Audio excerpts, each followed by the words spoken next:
Good morning, ladies and gentlemen, and welcome to the show. Today is the 7th of February, 2020. It's a Friday. Well, anyway, normally I say TGIF, but I'm not going to say it today. I think the freakout is getting ready to start. A monumentous size freakout, bigger than back in Ben Bernanke's time. There was a what they call it, the taper tantrum. I think this is going to be a lot worse. Anyway, let's get right to it. Let's open up the charts right here and take a look at what's going on. Watching the markets today. Anyway, listen. Can you imagine? 400 million people. That's the biggest population of the whole of the United States. Probably the United States and Canada are on lockdown. What that means is the government of China has basically said, okay, you all got to stay inside your homes. Don't come out. It says, effectively trapping residents inside their homes with only limited permission to venture into the outside world to buy essential supplies. In other words, if they go out to buy a bag of potatoes, they're probably going to get stopped by an authority and asked, what are you doing out of your home? 3 provinces in China, 60 cities, and these are enormous cities, with 400 million people, are now facing China's most strict level of lockdown as Beijing struggles to contain the coronavirus outbreak. Okay, I think something's going on here that's even bigger than what's normally being reported. Much bigger.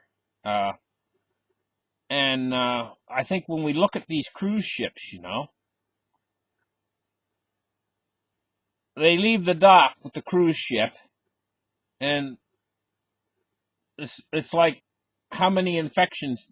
And all of a sudden they got like 40, 50 infections on, or whatever, like I think it's 40 infections on a cruise ship. I mean,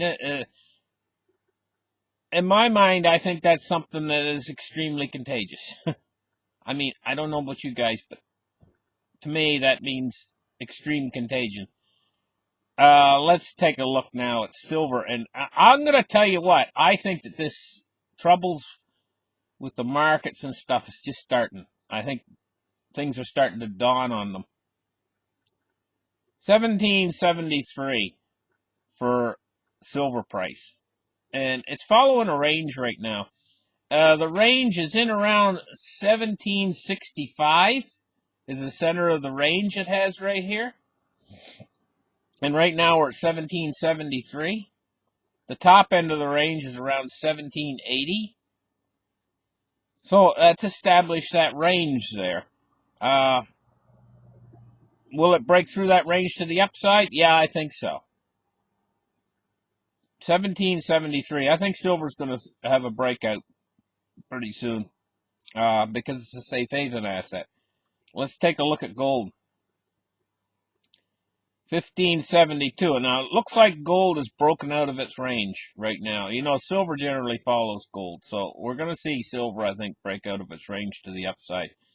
Gold's just broken out. The upside of gold's range is about 1770, and it's broken above that to 1570 is its top end of its range. It's broken out above that to 1572.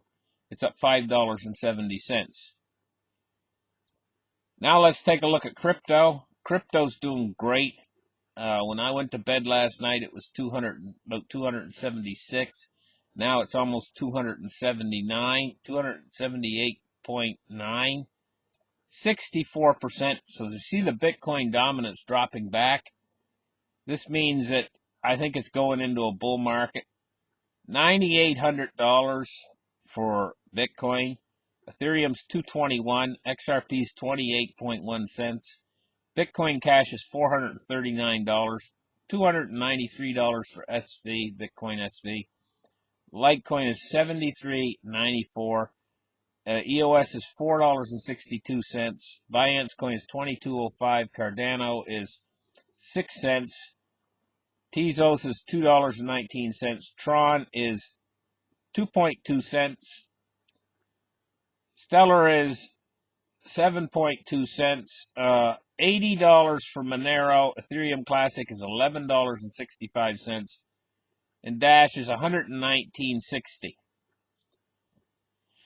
Okay, now let's move on to the Dow Jones.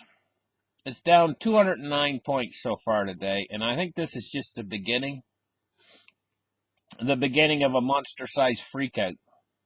I think that's what we're looking at. Down 209 points on the day so far. Oil is reacting. It's down 1.41%. $50.23. I'm going to tell you guys. We take a look at China as an example. As that virus is spreading, each city it spreads to, economically speaking, they go from like, if it was a car, it was going 60 miles an hour down the freeway. It goes from 60 to 0. That's what the economy does in the city where the virus gets on lockdown. Their economy goes to 0. The streets become empty. Nobody's selling anything. Nobody's buying anything. People are just staying home. And as this virus spreads, that's the effect it has of turning an economy to 0. Now, you have to ask yourself about this market, that's oversold. What if the economy, if this keeps spreading out wider and wider, and the economies are all going to 0? Basically, it's like we're losing China. 400 million people on lockdown. It's like we're losing the Chinese economy. Not just having the Chinese economy go into a depression, but losing the Chinese economy. I almost said Japan, but accidentally. Japan too. Cases are exploding in Japan. What's next? We're going to lose these economies? Totally lose the economy. What do you got then? Now, how can the stock market possibly stay up if you're losing gigantic economies within the world economy?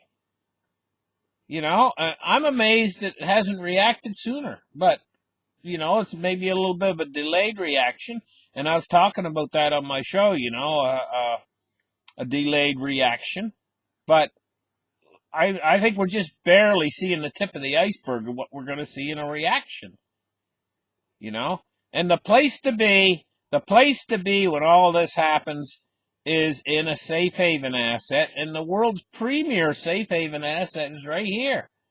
It's right here. This is the world's premier safe haven asset. This is where they're going to run. And it's just starting to catch a bit. I think it's all just starting this morning. We see the Dow going down. We see the gold going up. Well, what's going to change things? Okay, so this is the beginning of a trend. Right here. We got the beginning of a trend. Now, a trend won't break until something comes along to change it. What's going to change this trend?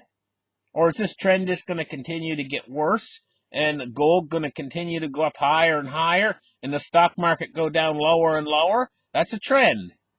What's going to change the trend? I don't see anything in the immediate future to change this trend.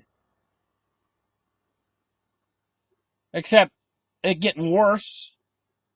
That's not changing the trend. That's just going to entrench the trend and make it go more what it's going to do, it's just the way it is. Okay, let's get back to what we were looking at. Let's take a look at U.S. Treasuries.